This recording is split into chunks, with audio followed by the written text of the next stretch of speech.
unSILOed podcast is produced by University FM, elevating the stories of your institution. Welcome to unSILOed. This is Greg LeBlanc, and I'm here today with Rachel O'Dwyer, who is a lecturer in digital culture, right? Which I hope that's a growth area because it's kind of cool what you're doing there at the National College of Art and Design in Dublin, in Ireland, and also the author of this book called Tokens, The Future of Money in the Age of the Platform. Welcome, Rachel. Hi, Greg. Thanks so much for having me. So this book, the subject matter of this book, it's a little hard to define, right? Precisely because tokens are things that are relatively hard to define. And it's also very interdisciplinary in the sense that you did a whole bunch of field work to try to understand this new world of money, including going to the well-known Money 2020 conference, right? Which is a place where you see very serious button-down pinstripe business people mixing with some far more eccentric folks, right? And you got to talk a bit about the metaverse and all that stuff, but baked in there was also quite a bit of history, going all the way back to the Mesopotamians and the Romans, right? And you had to think deeply about what it is that we call money and what is it that we call tokens, and are tokens money or not money? And I think you quoted someone, now I forget who it was, who said that tokens are both more than and less than money. So is this sort of the beginning of a discipline called token science or tokenomics? I mean, how do you circumscribe the domain that you study in a book like this? I mean, yeah, I think the more and less than money actually. I think that might be me actually who said that. But there is a really nice quote from, and I'm going to struggle. I think it was Friedrich Hayek, who has this idea of sort of special money and money proper. And I suppose he's quite rigid about the differences between the two, whereas I actually wasn't it? I think Polanyi was the guy. Was it Polanyi? Okay, yeah, maybe. He and Hayek are always, they're always in the same breath, right? But I think it's Polanyi who came up with this idea of special purpose money. Okay, right? But yeah, sorry, no, the quote I'm thinking of, I suppose, around this is a really nice one where he's sort of talking about how actually, how there's sort of this spectrum, between the two, so that and I think that's maybe a really nice way of sort of thinking about money and tokens, which is because I think maybe I'm talking about money as being kind of, or tokens as being more and less than money, and Hayek at some point sort of says that money is this sort of spectrum, and maybe on one end you've got the money that's sort of issued by the state.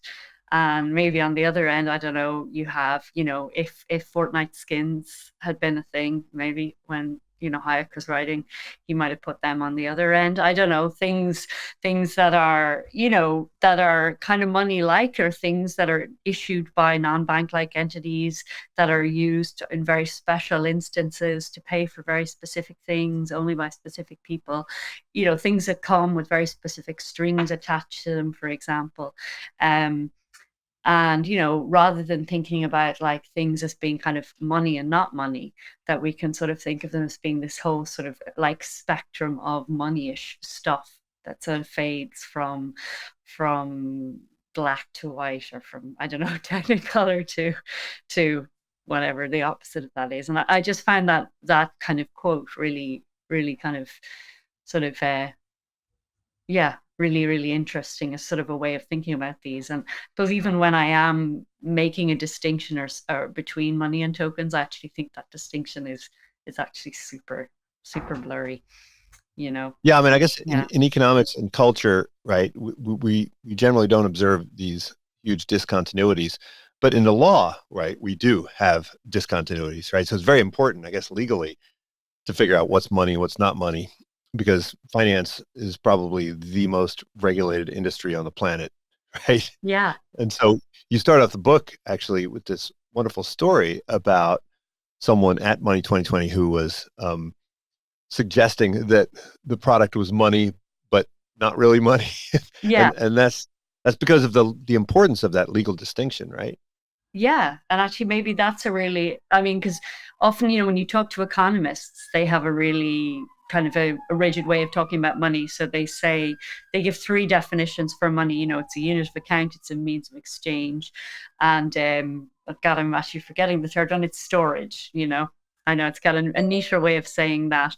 Um, Sorry, that's my husband texting me on multiple devices at the same time.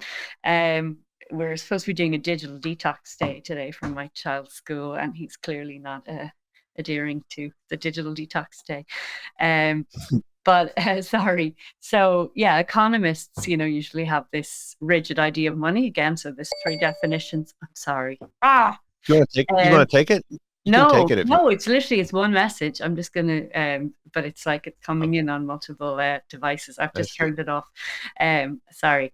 I'm so sorry. Will I start Of that? course. I'll start that again because it's probably Start it all over. yeah.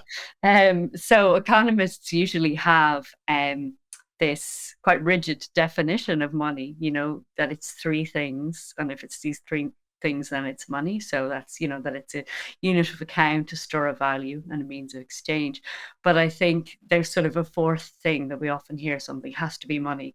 And that's if you can use it to pay taxes. Right. Right. And so that's that sort of legal definition. I think, what you're pointing to is really interesting and is something that's also becoming really contentious at the moment, which is, um, where do we draw the line in terms of the sort of where do we draw the regulatory line around money?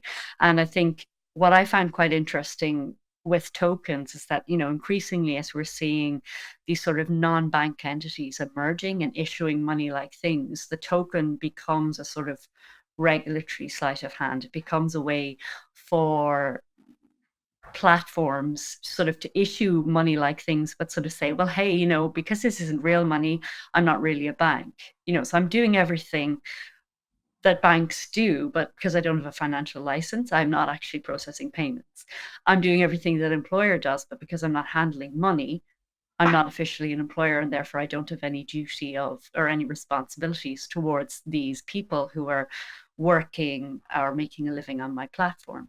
And I think also so there's all that sort of regulatory uncertainty sort of happening when we're dealing with tokens as opposed to money. But also, I think, as we saw in 2022 with the collapse of so many exchanges and stable coins as well, there's this sort of regulatory uncertainty around, what is legitimate financial activity and what is like a scam. And, where do we draw the lines around those sorts of things as well? And I think all of these things are up in the air at the moment. Look, I mean, you study culture, and you talk in the book about some of these folks who are, very technical and engineering oriented, and they seem to think that they can create a money out of thin air without any concern about the meaning that is attached to the instrument. And when I started teaching courses in the engineering school here at Berkeley around, crypto and fintech and stuff, I encountered a lot of these folks. And, you quote someone, I forget who it was, who said, it's very easy to create money. The hard part is getting people to accept it. Right. And so, I mean, why is it that the study of money is typically limited to folks like economists, and it's not part of the study of culture? I mean, I think it was John Searle who came up with this idea that it was a social reality, right? And you refer to it as a social technology. I mean, why don't we go first to people who study meaning instead of going to economists when it comes to understanding money? I know, right? I mean, I think it's like one of those things that's sort of hiding in plain sight. And actually, it's sort of part of the infrastructure of everyday exchange. And we're not really looking very closely at it. I often think about, for me, it was this sort of moment after like the financial crash when I first started thinking about money. So, I just sort of graduated into the recession. And, like a lot of people, I suppose, and particularly maybe in Ireland, where there was a lot of discussion around, whether or not we were going to be like Iceland, and whether we were going to default on this debt. So I thought about money in terms of having it and not having it. Can you pay your rent? Can you, those sorts of very practical questions. But I guess there were all of those discussions percolating at the same time, which was, well, what will happen if we default on our debt? Like, what does that actually mean? And what would that do to the euro? What will that do to the economy? And you're getting that sort of discussions about Ireland isn't a currency issuer, anymore, because, what happens if you just don't pay this money? What does that actually do? What does that actually mean? And the debt isn't real. And, do you understand that? The debt isn't really real, but you have to, as David Graeber says, one must repay one's debts. And so you're kind of hearing those discussions where you're like, oh, hang on, so what actually is money? And obviously Bitcoin emerges at this time. So there's this also, this kind of loss of trust in money, and people are losing trust in kind of money as a central institution that's being produced by the state. So I suppose all of those conversations were happening.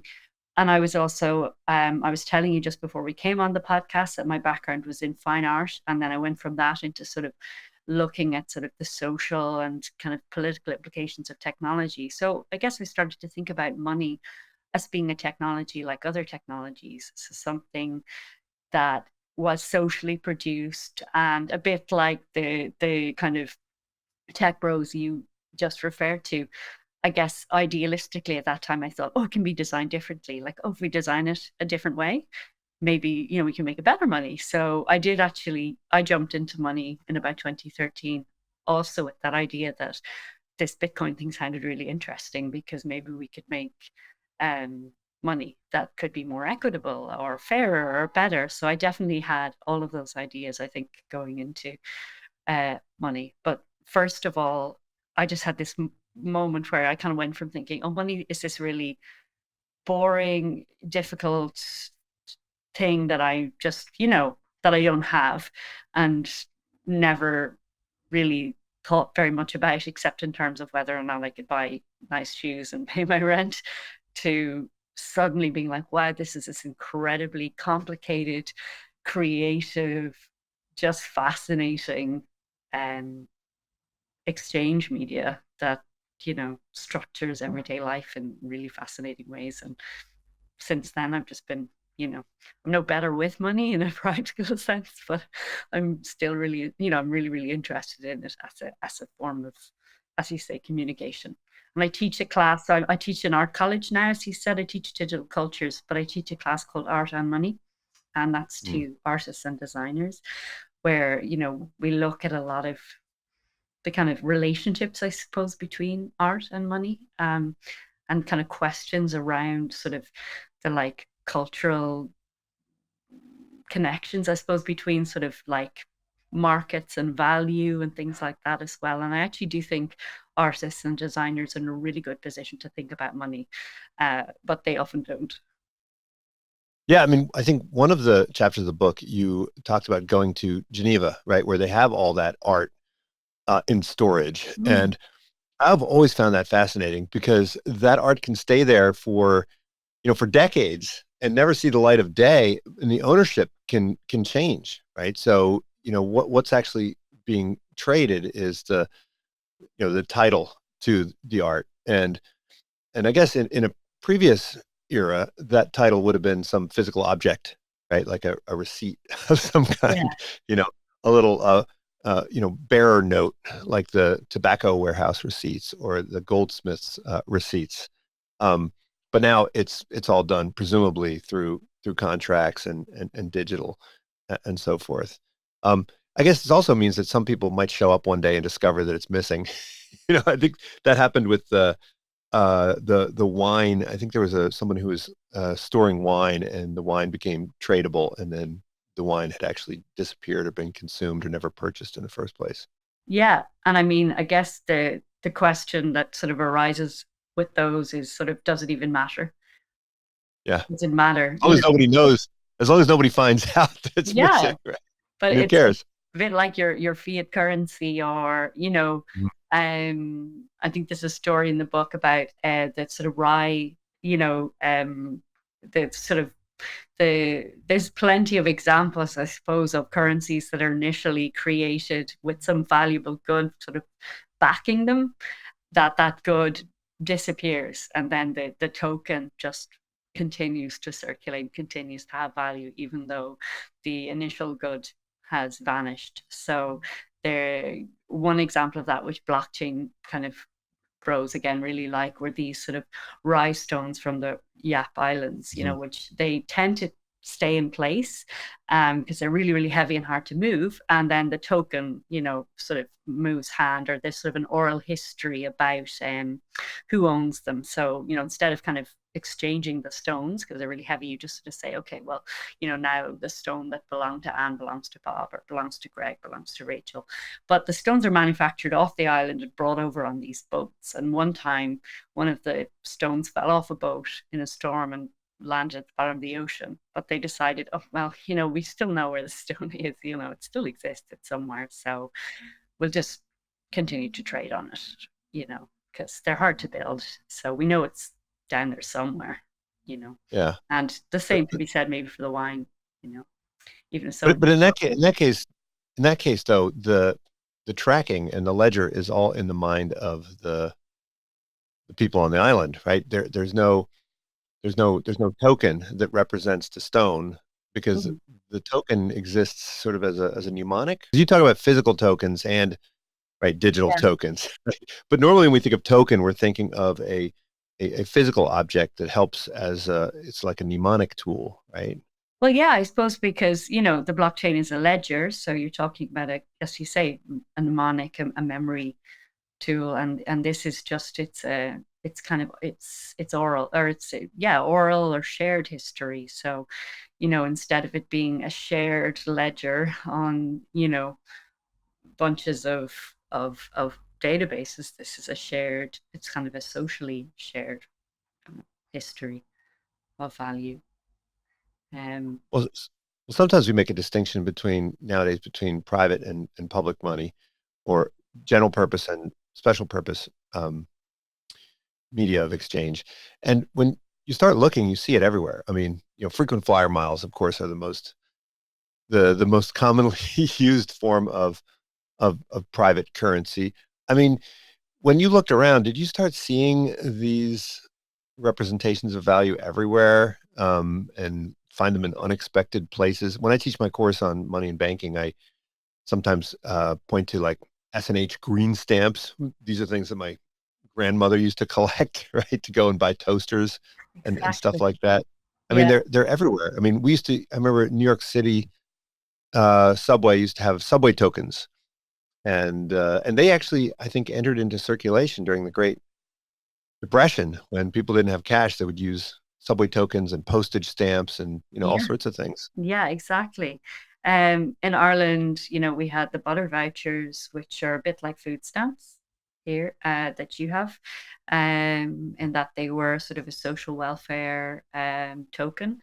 And I guess I like that story because they were intended for use for butter and for dairy products. I think mostly for butter, but they're kind of an interesting one because they had this sort of flexibility to them. So people actually used them to buy um, other things. So again, and there's sort of there's sort of people have a mental ledger, or had a mental ledger of the shops that would accept them for things that weren't butter. So it's like, O'Neill's, Maureen's, this shop will take them. Like, so a lot of shops would take them for things that weren't butter, like eggs, beans, sardines, bread.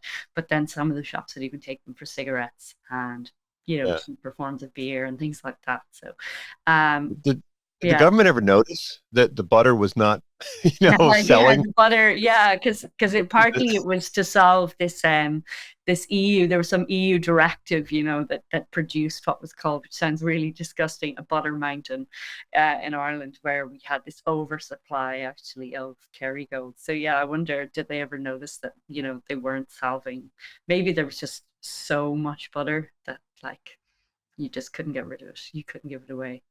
Um, Yeah. yeah, Or maybe but they realized that they could print more of these things than they actually had butter for, because they saw that people weren't redeeming them. And this was a nice way to essentially give out welfare without actually hitting the budget. Well, it's a way to give out welfare as well, I suppose, that has particular, that's one moment in time as well where by giving somebody a butter voucher as well, rather than cash, you're trying to sort of prescribe what they can do with the money, unsuccessfully as it happens in that case, because people were creating these alliances, with their shopkeeper. Um, but I know today, for example, with TANF, with your equivalent of those sorts of food stamps, so we no longer have food stamps, we just have social welfare payments, which are means tested. But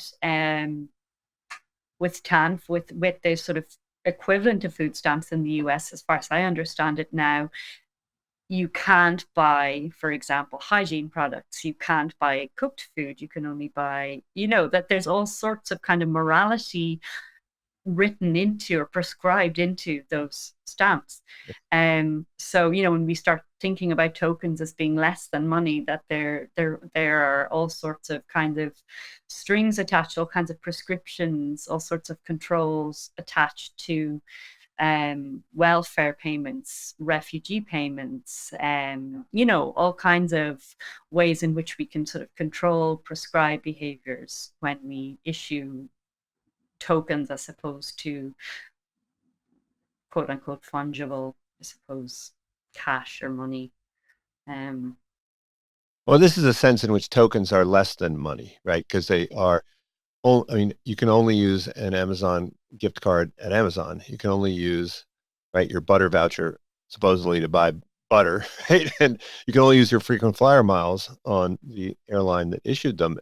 And so I always wondered, when there were all of these startup ideas around in crypto back in 2017, where there was going to be like a coin for file storage and a coin for compute and a coin for ride sharing. And I was like, why would anybody want to have like a wallet with, 50 different special purpose coins? I mean, that kind of defeats the purpose. We want something that works everywhere. That's why we have, the US dollar, right? Or the euro, because you can use it anywhere. But this seemed to be something that people found very, very attractive, at least initially as a business model, not so attractive as it turned out in the long run. Yeah, I guess there's so much friction, as you say, when it comes to actually, like, all of these sort of tokens ride the rails of some kind of publicly mandated system, like the dollar, and then the sort of friction involved with actually cashing out into that system is also felt differently, by different, like, transactional communities. As Lana Swartz, is another writer who writes about money and sort of social media, kind of puts it. So I imagine, there's one very particular sort of transactional community that uses frequent flyer miles. And we don't have frequent flyer miles here. We've sort of a different kind of credit card system where we don't get the same kind of perks. But I'm familiar with the concept. It sounds very attractive. But imagine, that you've got different sorts of communities circulating around something like a frequent flyer mile usage versus those that are circulating around maybe your TANF benefits versus those that circulate around, I don't know, I'm trying to think, maybe if you have Walgreens points or something. Again, I'm kind of translating here. Like, sometimes I get my students to just turn out their wallets, you maybe here you have like a Boots pharmacy card and that has points on it, for example. That we have these different sorts of communities and different kinds of, as you say, your wallet or your smartphone might be full of all of these different kinds of points that aren't sort of fungible with each other, and there might be different kinds of frictions involved as well, with kind of off railing, I guess, or off ramping from that particular space. So yeah, for one community, it might be quite relatively easy to sort of move on and on board and kind of off ramp from one token into money. And for another, it could be very, very difficult. So you mentioned like the Amazon gift card. So, Amazon pays it's Mechanical Turk workers, it's crowdsourced workers exclusively in Amazon gift balances in some parts of the world, so outside of India and the US. So there are these, it's very, very difficult for them to actually turn that money, that gift balance, into money that they can actually use for things off the platform. And there are various ways of doing that. So you see people trying to sell the gift balances at cost on Reddit, for example, or there are different kinds of exchanges for turning it into Bitcoin, into other eBay. eBay, Yeah. etc. Yeah. So you see these different things happening where people are trying to do that. Like they will do these things, but actually it's not even a gift balance. It's actually tied to their personal account. So often it's a case of like, I will buy something for this person and then they will reimburse me, or, these kinds of practices. Or, similarly, if you are a streamer or a sex worker or somebody who's being paid in tokens on something like Chatterbait, you maybe have to wait, for 3 or 4 weeks for an electronic transfer or a check in order to sort of cash those tokens that you've earned on that platform out into money, versus some of these other systems where it's much, much more simple. So yeah, I think that sort of friction is felt differently, I suppose, with tokens is felt differently by different transactional communities. Yeah, I mean, I hate it when somebody gives me a gift card, a gift certificate. Like if someone gives me a gift certificate for, Williams Sonoma or something. I mean, now I have to spend a couple hours trying to find something I want to buy there if I want to make use of it. So why not just give me cash, right? I can use it anywhere because now I have to spend all this time. The only gift card that I would willingly accept as interchangeable with cash would be an Amazon gift card because it is something that I go there every day and buy stuff. So it's pretty much the cash equivalent for me. But almost anything else would have some discount. I'd be perfectly willing to sell it for like 90 cents on the dollar, 80 cents on the dollar, just to get rid of it. Um, but these issuers of these tokens, I mean, they are like little mini governments and issuing currency within their little empires. And there was at some point, we banned the issuance of script because it's kind of like script, Mm. right?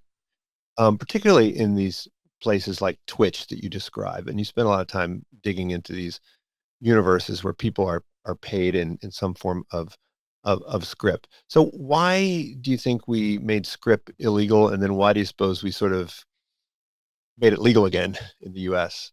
Yeah, so script, I guess maybe should I explain what script is, or is it Yeah. worth explaining it? So yeah, I guess script is kind of a catch-22, because you're potentially being, exploited when, whoever's employing you is sort of getting a profit because they're sort of earning more than it costs sort of to pay you and to sort of buy maybe the materials that it costs to produce whatever you're making, say.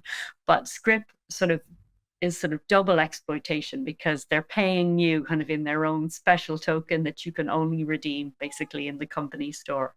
And I suppose this practice was used in like the Great Depression, and was used, I suppose, at different moments as a way to kind of maybe also sometimes bolster the economy, but most of the time it's just used to really, really exploit workers because it's sort of a way of saying, okay, now I've paid you a wage, but you also have to buy your vegetables and buy your chicken and maybe even buy the goods that you actually worked to produce back from me. And I get to decide, how much that's going to cost you. Um, so it's a real like kind of double screwing over. And script was outlawed by these laws called the Truck Acts, actually, and they because it's super exploitative, um, so yeah, for a long time you basically you weren't allowed to do that. You weren't allowed to like force people to accept payment in your special money, but there's this weird loophole, as far as I understand it, in the 1980s because of electronic cash transfers. So because you're paying people electronically, somehow that actually makes script that was sort of a loophole that made script possible. That's my understanding of it. Yeah. Was that actually created a gateway for script to be actually a viable thing to do. Um, Well, I mean, the way yeah, economists think about script, I mean, was if you have yeah, these isolated communities, right, way out in the middle of nowhere, where the coal mine or the yeah. timber company or whatever, they're also managing the stores, right? So rather than paying the employees in kind, they would give them the ability to kind of choose, right, which stuff they get. And the idea was that by creating this money, it meant that um, the companies didn't have to borrow as much money to kind of keep that money in circulation, so they could pay off their debts or buy stuff, right? Mm. And when you think about it on the broader scale, like a domestic currency is effectively like scrip. So when Greece was contemplating going back to the drachma in like 2008, it was effectively saying we're going to have this national scrip, and we're going to save all our EUs to, you know, deal with our debts, and internally we can create this thing out of thin air and have it circulate, and so we don't need to tie up all the euros in domestic savings. So that was sort of the logic as we talk about it in finance and economics. And of course, it's the same with, United Airlines when they issue these miles. It's it's just a liability that they hand out, and although they do owe it, they could also just kind of wipe it out with the stroke of a pen whenever they want to. And there really wouldn't be that much in the way of remedy that the customer would have if the customer was kind of banking on all these things, um, and counting on the ability to fly. If United decided tomorrow, I mean, they do this all the time. They do inflation where they say, oh, you know what? It was 20,000 miles to fly to New York, and now it's 30,000, and there's nothing you can do about it. It's just like a government printing more money.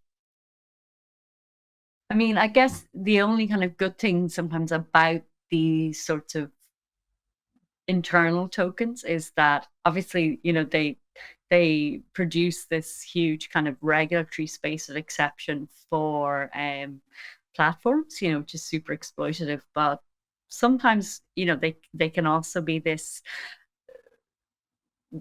give this sort of wiggle room for workers as well. I Well, mean, they take a big percentage, right? I think what you talked about they Twitch, do, yeah. So uh, Twitch is about OnlyFans, 30%, because OnlyFans 20, and then TikTok obviously is now like, so some of them are up to 50%. TikTok I think is 50% of the.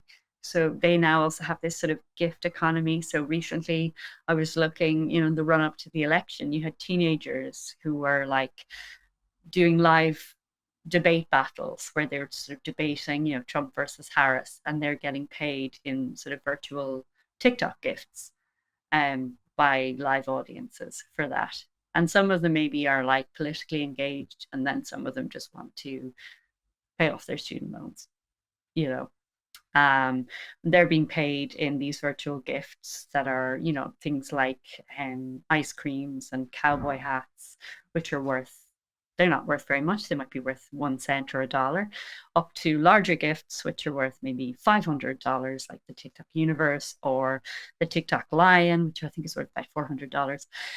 And yeah, when they cash those out, they're 50% of the value sort of the gift goes back to TikTok. So TikTok is, it's owned, obviously it's Chinese owned, and it makes use of that virtual gifting sort of system that's very, very popular with Chinese streaming platforms, you know. Some way Twitch is kind of an exception because it's sort of adopted that gifting model that's actually much, much more prevalent in the sort of Chinese streaming ecosystem.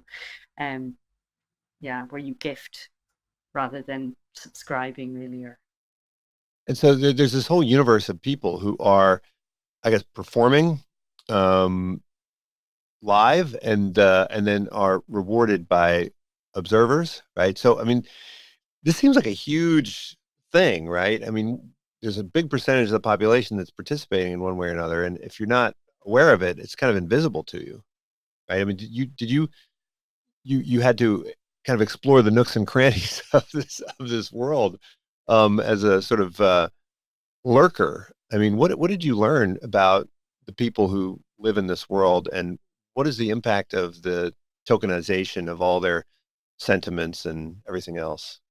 Yeah, I guess I imagine maybe like it's probably much more visible to younger people, in that when I say, oh, TikTok gifting, to my niece who's in her 20s, she's like, oh yeah, like Jason Nash.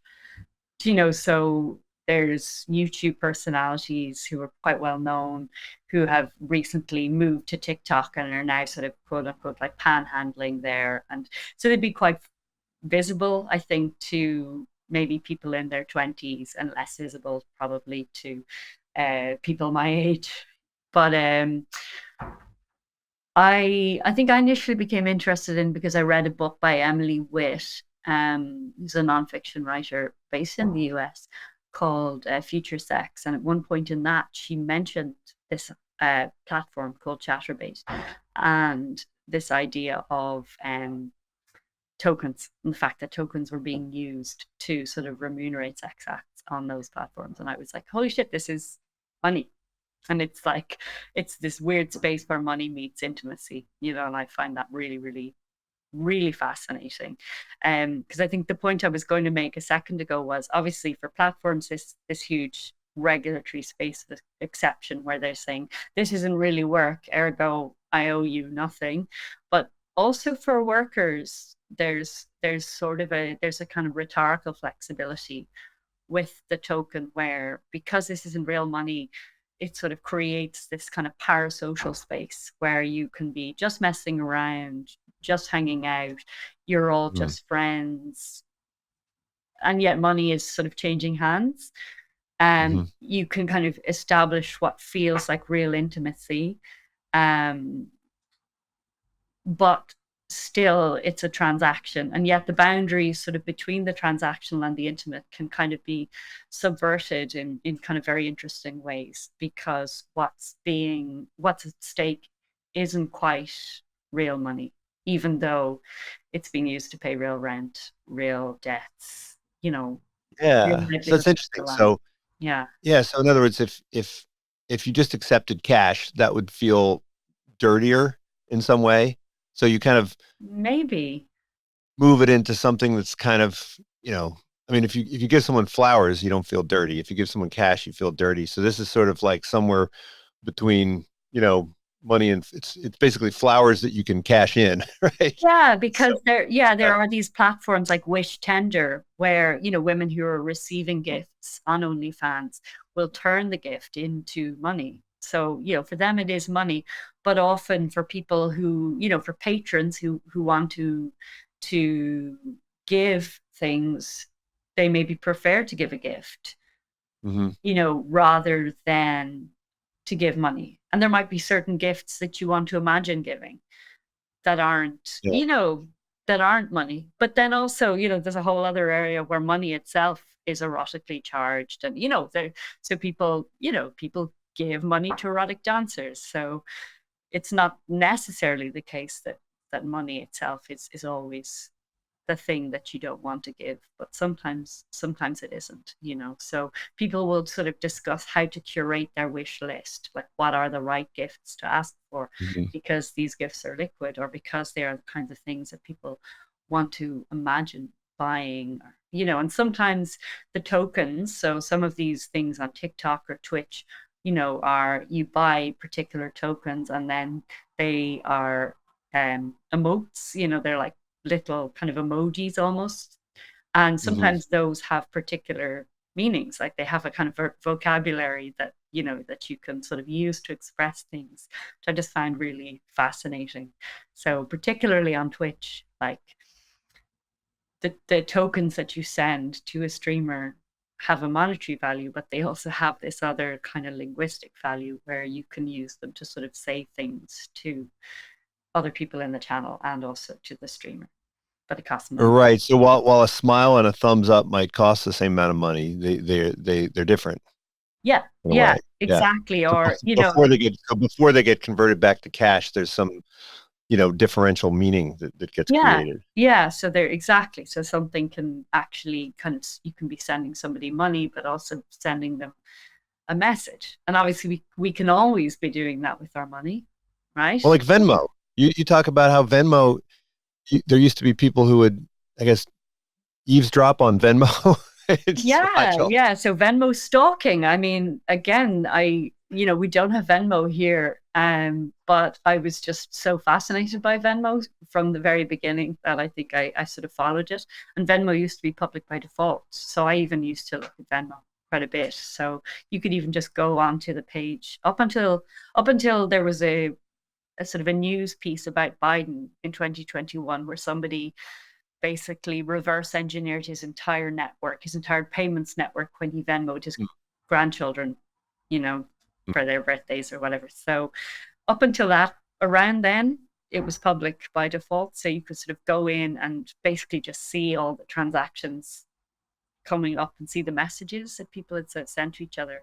And I used to just love seeing like what did people said, because some of the things were so strange. It was really hard to imagine what kind of a transaction was that for, please just leave me alone, and Yeah, it's kind of annoying that you actually have to say what it's for when you use Venmo, right? yeah, And housekeeping or garden work. And it's like, why yeah, do you want to? I'm wondering, why do I have to tell people what I'm doing with my money? yeah, yeah. I guess they But were, you also mentioned yeah. you mentioned the spintriae or spintriae. Mhm. With these are the tokens that were used, or well, I guess it's in dispute, but these things at least was believed that they were used to pay for prostitutes in Rome Oh, because yeah, it was illegal to pay a prostitute with anything that had the the face of the emperor on it. Is that mm. it? Yeah, as you say, it's kind of under debate, so they found the token. They're not entirely sure what they were used for. Some people think, oh, maybe they were used in brothels because, as you say, you couldn't use real money because that would sort of defile real money, defile money with the face of the emperor. And so maybe they were used to pay sex workers, and also slaves weren't allowed to handle real money. So this Mhm. would kind of solve both of those problems. But they also think, oh, maybe they were game tokens. Actually, they might have been used for some kind of like sex game that everybody was playing, or board game pieces. They might have been mementos. They're not entirely sure, but yeah, they may have been the first kind of like tokens for sex work, which is sort of Like, interesting. like casino chips, right? So you go to Harrah's and you exchange your fiat for some chips. And I remember when I was staying at the MGM one time, I could use my chips to buy flip flops and to buy dinner and tip the waiter, and you could pretty much use them for anything. But then as soon as you stepped out of the MGM, they were pretty worthless, right? Yeah, exactly. Yeah. Well, you also talk about this idea of programmable money, and this was something which, on the one hand, it's super cool, but on the other hand, it's something that a lot of people were deeply concerned about. And so, when I interviewed Finn Brunton, he said that a lot of the folks at the very early days of the Bitcoin movement, like they were actually opposed to digital money if it was going to be controlled by the government, right? And so Mm. they were actually big fans of cash because it wasn't traceable and trackable. And the sort of horror story is the one from Margaret Atwood, right? In the Bridesmaid's Tale, where the where you can't use the money if for certain things, right? And this is kind of like what's happening in China to some degree, right? With the ultimately with central bank digital currencies, they could apply the social credit score and say, all right, well, you're a bad citizen, so you're not allowed to get on the subway or anything because your medium of exchange isn't going to work for this or that. Yeah. I mean, I guess we sort of touched on this a little bit, even when we were talking about something like TANF, like the temporary, assistance for needy families system that you have in the States, where this is money that's, tokens that are being issued by the government that have these sort of strings attached, and where in the past those strings maybe were something that was written on this token that said, not to be accepted for anything other than butter or other than, cooked food, or, it's not supposed to be accepted for this, but somebody can choose to turn a blind eye to those conditions. Increasingly, the terms and conditions are being programmed sort of directly into the money in a way that, doesn't allow for any recourse or doesn't allow for any sort of disobedience. And that's sort of happening in terms of obviously what can be sort of done with the tokens, but also potentially, who they're issued to. Obviously, another example would be something like WorldCoin, and obviously, WorldCoin is just one example, because I think there's sort of multiple initiatives sort of around how relief tokens might be sort of issued to kind of diaspora, to sort of vulnerable populations. And in some ways, I often wonder in those cases, is money, or is this sort of money aspect of that almost a what's the word I'm looking for? Almost a stealth mechanism for identity, where actually the money side isn't really what's important, and what actually the interest there is in the sort of the know your customer, in the identity sort of mechanism. So a lot of what's sort of happening, as you pointed there, with programmable money is sort of tying the sort of means of payment to your identity, and to particular sorts of credentials. And I think with CBDCs, that we're sort of seeing more and more sort of proposals for that, for money that can be programmed, as they're saying, at issuance. That when that money is sort of issued, that there are potentially various different sorts of terms and conditions hard coded into that, versus your dumb cash, which is just it's an anonymous dumb bearer instrument that doesn't care and doesn't know who's holding it, who's bearing it, so long as so long as you bear it up. Well, yeah.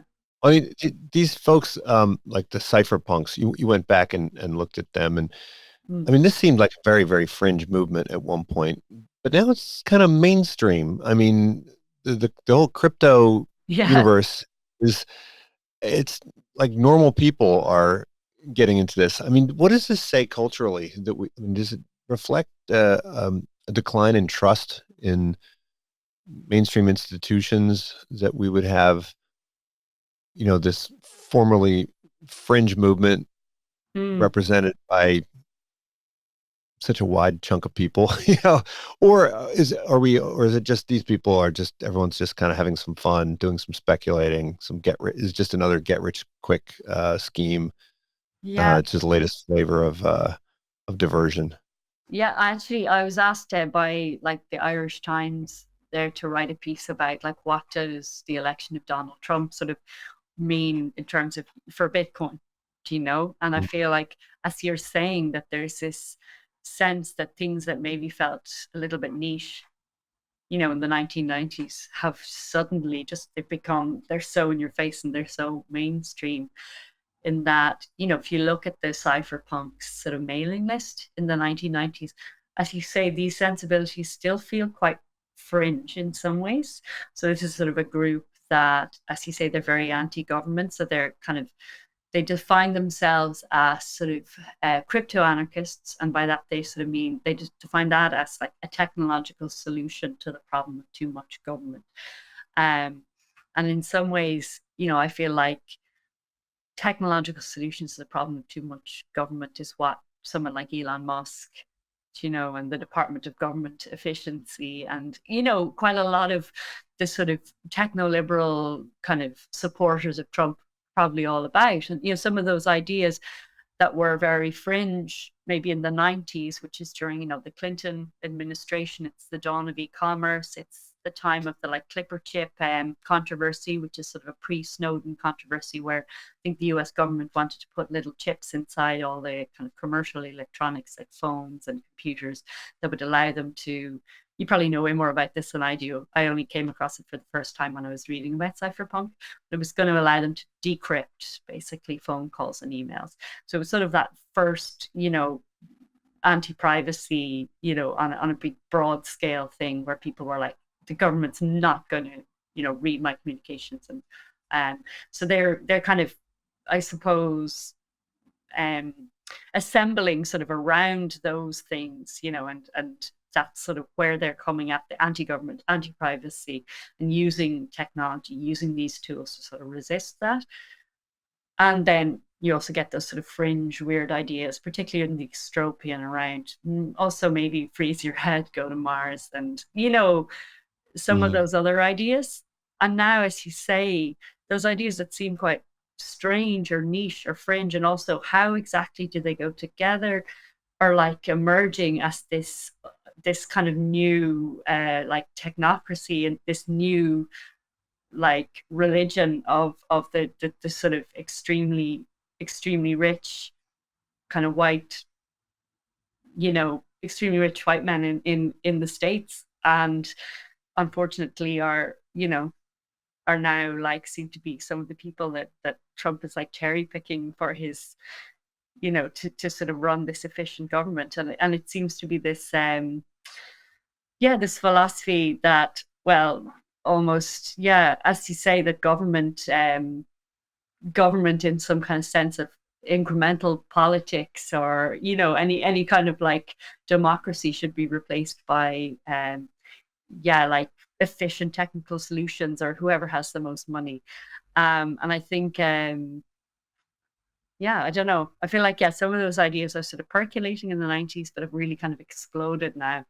And if you think about it, it's kind of astounding that, I feel like Bitcoin, went from being this super niche thing where you mentioned Money 2020, and Bill Maher, who's an anthropologist, talks about going to Money 2020, I think in like 2013, where Bitcoin was sort of this super like niche little project, still, and that the Bitcoin people were like the kind of teen punks. They're giving it away. They're giving away Bitcoin. Pretty much. So there was like a piece of paper somewhere that said, sign up here for like 1 Bitcoin or something for free Bitcoin. Exactly. So they were giving it away, and they were graffitiing the booths with like, Bitcoin is coming, motherfuckers. Sorry, I don't know if I can swear. But it was like this kind of surly transgressive kind of vibe, versus fast forward 2 years later, and it's the main stage. Peter Thiel is like showing some blockchain based microcredit system that's going to help sub-Saharan Africa.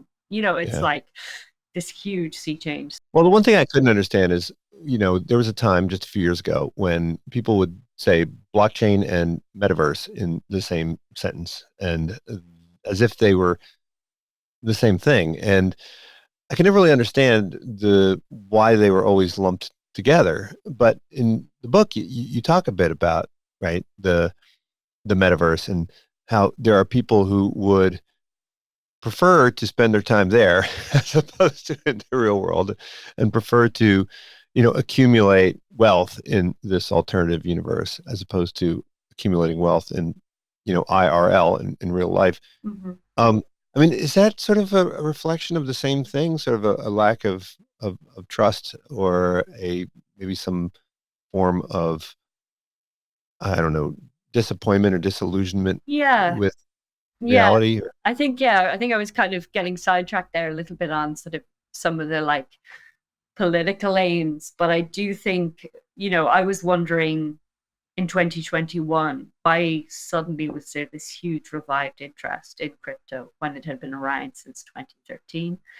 And for me, a lot of that seemed to emerge like after the pandemic, that there was this sort of very like dystopian impulse, I suppose, that was sort of driving the interest in crypto at that particular moment in time. That there's a sense maybe that the secure pathways to what we might call the good life, were over, were broken. And so, for a lot of people, things like retail trading, things like crypto were kind of desperate bets on a broken future. And I do think also some of these ideas of escaping to the metaverse, or colonizing Mars are, kind of emerge from the same impulse, from this idea that the future is already sort of too broken to fix. It's too broken to fix with, as we said, incremental politics, and it's too broken to fix, so why not? If everything's kind of a shithole, move to the metaverse, colonize the international waters. And I think a lot of these impulses are sort of coming from the same place. And it maybe the sort of shape it takes maybe depends on the kind of economic clout or wealth you have. So for the sort of super rich, that might look like a bunker in New Zealand, or the sort of Mars SpaceX fantasy. But then for a lot of sort of poorer Americans in 2021, that looked like being left holding the bag, when the bubble burst. Well, last question. I mean, you teach in a school of art and design. Do you think that there is room within the study of art and design to think about things like money as a work of art? I mean, as this fantastic fictional creation, right? As opposed to technology alone. I mean, do you think the lines are blurring between the study of art and the study of technology? No, absolutely. I mean, I think I mentioned I teach a class on art and money. So one of the classes I teach is on art and money. So that's very much sort of thinking about how art and money are quite similar. So, money is very much this sort of technology that requires social trust and consensus. And I think, since the beginning of the 20th century, we'd say the same thing about art. Since something like Marcel Duchamp's fountain, what we kind of call art, also involves this sort of collective consensus. And I also think, artists have certain ideas as well about what should be inside and outside of the market, which can be quite interesting, and also, they don't have a lot of money a lot of the time as well, or don't expect to have a lot of money. And so, it can be a really interesting kind of productive class. And we talk a lot about particular artworks that deal with money, or deal with the economy, or deal with questions of value in that class. And then, as well as that, I suppose the other kinds of classes I'm teaching tend to be about like digital culture, and also sort of art and technology. So I do a class on like algorithms as culture, where we're thinking about things like the future of AI and creativity, or the future of work. So yeah, I mean, all of those questions, I suppose, are super relevant at the moment. And I think designers and artists are definitely thinking about them at the moment. Well, I hope to get a look at that syllabus. That sounds pretty interesting. Rachel, thanks so much for joining me. The book is called Tokens, The Future of Money in the Age of Platform. Thanks so much. Thanks a million. unSILOed podcast is produced by University FM, elevating the stories of your institution.